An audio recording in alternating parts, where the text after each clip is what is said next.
না আক্ষেপ হয় না। এতদিন আক্ষেপ হয় না, আজকে একটু হালকা আক্ষেপ হয়েছিল, একটু, তা ওই যে বইয়ের কারণে বউ হয়তো একটু গালি দিবে এটাই আর কি। পরপর 4 ইনিংসে মুমিনুল হকের 50 ইনিংস, তবে এই 4বারের একবারও হয়নি সেঞ্চুরি। এবার তো কাটা পড়লেন নড়বড়ে 90-এ। বারবার সেঞ্চুরি হাতছাড়া হলেও দেশের অন্যতম সেরা এই ব্যাটারের আফসোস নেই, তবে আছে স্ত্রীর বকুনির ভয়। পাকিস্তানের বিপক্ষে ঢাকা টেস্টের প্রথম দিন 91 রানে আউট হন মুমিনুল। দিনের খেলা শেষে সংবাদ সম্মেলনে আক্ষেপ নিয়ে প্রশ্ন করলে পরিচয় দিলেন নিজের রসবোধের। না আক্ষেপ হয় না, এতদিন আক্ষেপ হয় না, আজকে একটু হালকা আক্ষেপ হয়েছিল, একটু, তা ওই যে বইয়ের কারণে বউ হয়তো একটু গালি দিবে এটাই আর কি। তবে আউট হয়ে সাজ করে ফেরার পর কিছুক্ষণ সত্যি মন খারাপ হয়েছিল মুমিনুলের। ওই 5 মিনিট মানে আসার পরে 2-3 মিনিট একটু খারাপ লাগছিল আর কি। পরে আর আমার কাছে মানে সত্যি কথা 100 হচ্ছে আমার কাছে ইম্পর্টেন্ট হলো ডেইলি রান করাটা ইম্পর্টেন্ট, ডেইলি কন্ট্রিবিউশন করাটা ইম্পর্টেন্ট। সরি, মানে সিরিয়াসলি বলতে গেলে। কেন বারবার বড় ইনিংস খেলার পরও ধরা দিচ্ছে না সেঞ্চুরি, সেই কারণ খুঁজছেন সাবেক এই অধিনায়ক নিজেও। মেন্টাল হইতে পারে, কিন্তু এখনও ধরতে পারে না, ইনশাল্লাহ ধরে ফেলবো।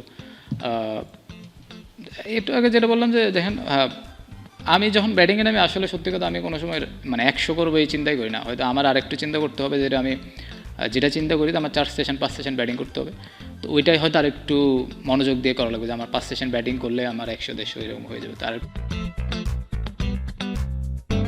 সেঞ্চুরি না করলে আফসোস নেই, এমন প্রশ্নের প্রসঙ্গে প্রতিবাদ জানান এই ব্যাটার।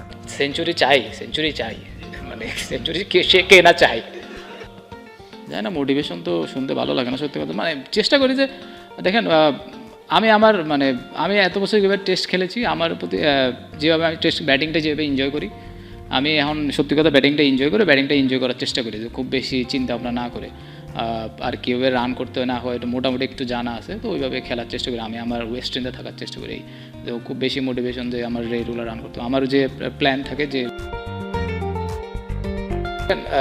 একটা লেভেল পর্যন্ত কারো তো আপনার আমাদের এখনও যে লেভেলটা নিয়ে যাচ্ছে, ভবিষ্যতে এটা অন্য কেউ এসে হয়তো এটা ভাঙবে, তো কারো না কারো এই জিনিসটা আগাইতে হবে।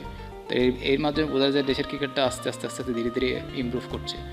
তো এমন না যে আপনি যেটা বললেন কনভার্সন রেট যেটা আগের চেয়ে যেটা ছিল তার চেয়ে একটু ইমপ্রুভ হচ্ছে, ওটা হয়তো আরও ইমপ্রুভ করবে, তো ওকে দেখে হয়তো আরেকজন ইমপ্রুভ করবে। তো আমার কাছে ওটা ওর ওই চাহিদা আছে, ওই ক্ষুধা আছে, ওই মানে টিমের জন্য করার চাহিদা, তো ওয়ার্ল্ড বেস্ট হওয়ার ওই চাহিদা, ওই ইচ্ছা, তো এগুলো থাকলে আমার কাছে মনে হয় আরও অ্যাকশনটা ঠিক মতো নিলে এগুলো হয়।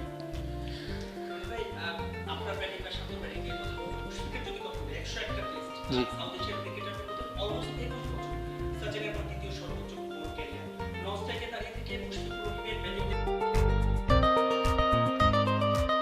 সিয়াম চৌধুরী, বিডি ক্রিক টাইম।